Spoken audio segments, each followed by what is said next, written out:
રાજકોટના ભાવનગર રોડ પર આવેલી પ્રાઇમ આંગડિયા પેઢી આજે સવારે ખુલ્યાની 1.5 મિનિટમાં જ લાખો રૂપિયાની લૂંટનો શિકાર બની ગઈ।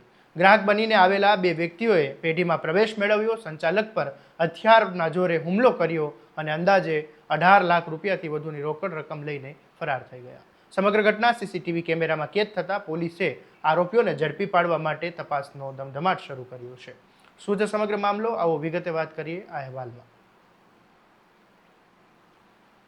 નમસ્કાર, હું છું આસિફ કાદરી અને સ્વમાન સાથે તમારું સ્વાગત છે। રાજકોટ શહેરના ભાવનગર રોડ પર આવેલી પ્રાઇમ આંગડિયા પેઢીમાં આજે સવારે બનેલી ઘટના બાદ વેપારીઓમાં ચિંતાનો માહોલ જોવા મળી રહ્યો છે।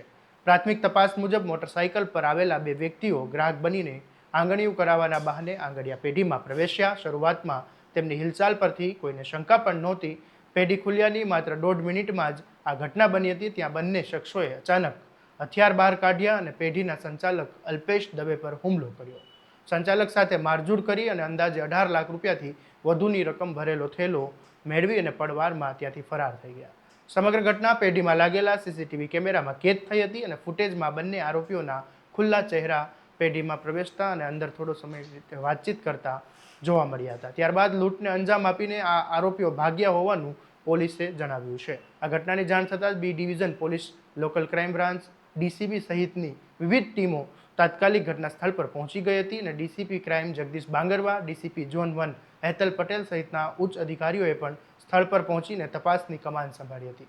પોલીસે ઘટના સ્થળનું નિરીક્ષણ કરીને સીસીટીવી ફૂટેજ મેળવ્યા છે અને સાથે જ આસપાસના વિસ્તારોમાં અન્ય કેમેરાઓ પણ ચેક કરવામાં આવી રહ્યા છે, જેથી આરોપીઓ કયા રૂટથી આવ્યા અને કઈ દિશામાં ફરાર થયા તે અંગે ચોક્કસ માહિતી મેળવી શકાય। તપાસમાં એક મહત્વનો મુદ્દો પણ સામે આવ્યો છે। સૂત્રોના જણાવ્યા મુજબ આ આંગડિયા પેઢીની માત્ર 2 જ બ્રાન્ચ છે, તેથી પોલીસ એ દિશામાં પણ તપાસ કરી રહી છે કે આરોપીઓએ કોઈ રોકડ રકમ અંદરની માહિતી અગાઉથી મળી હતી કે નહીં, એટલે કે ઘટનામાં કોઈ સ્થાનિક અને જાણભેદુ અથવા તો અંદરની વ્યક્તિ સંડોવાયેલી છે કે નહીં તે દિશામાં પણ તપાસ ચાલી રહી છે। ત્યારે આ મામલે રાજકોટ પોલીસે શું કહ્યું એ સાંભળી લો। કોની પાસેથી લૂંટ કરો? એની જે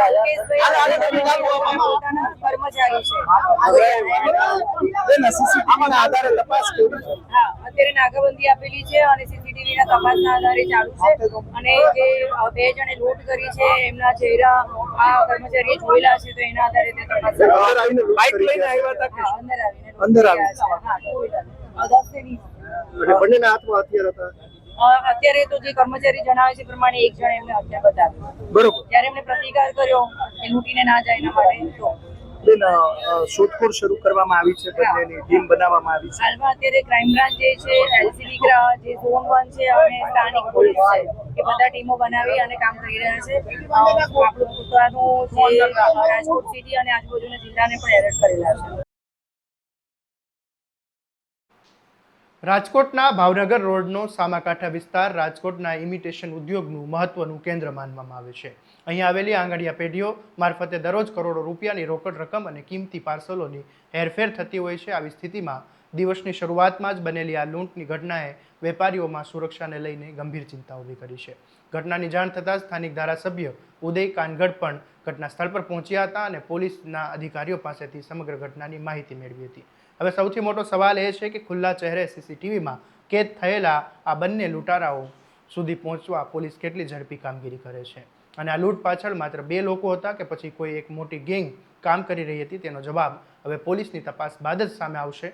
ત્યારે આ મામલે તમારું શું કહેવું છે અમને કોમેન્ટમાં જરૂરથી જણાવજો અને આવા જ દરેક અપડેટ માટે તમારા સ્વમાનને લાઇક, શેર અને સબસ્ક્રાઇબ કરવાનું ભૂલતા નહીં। નમસ્કાર।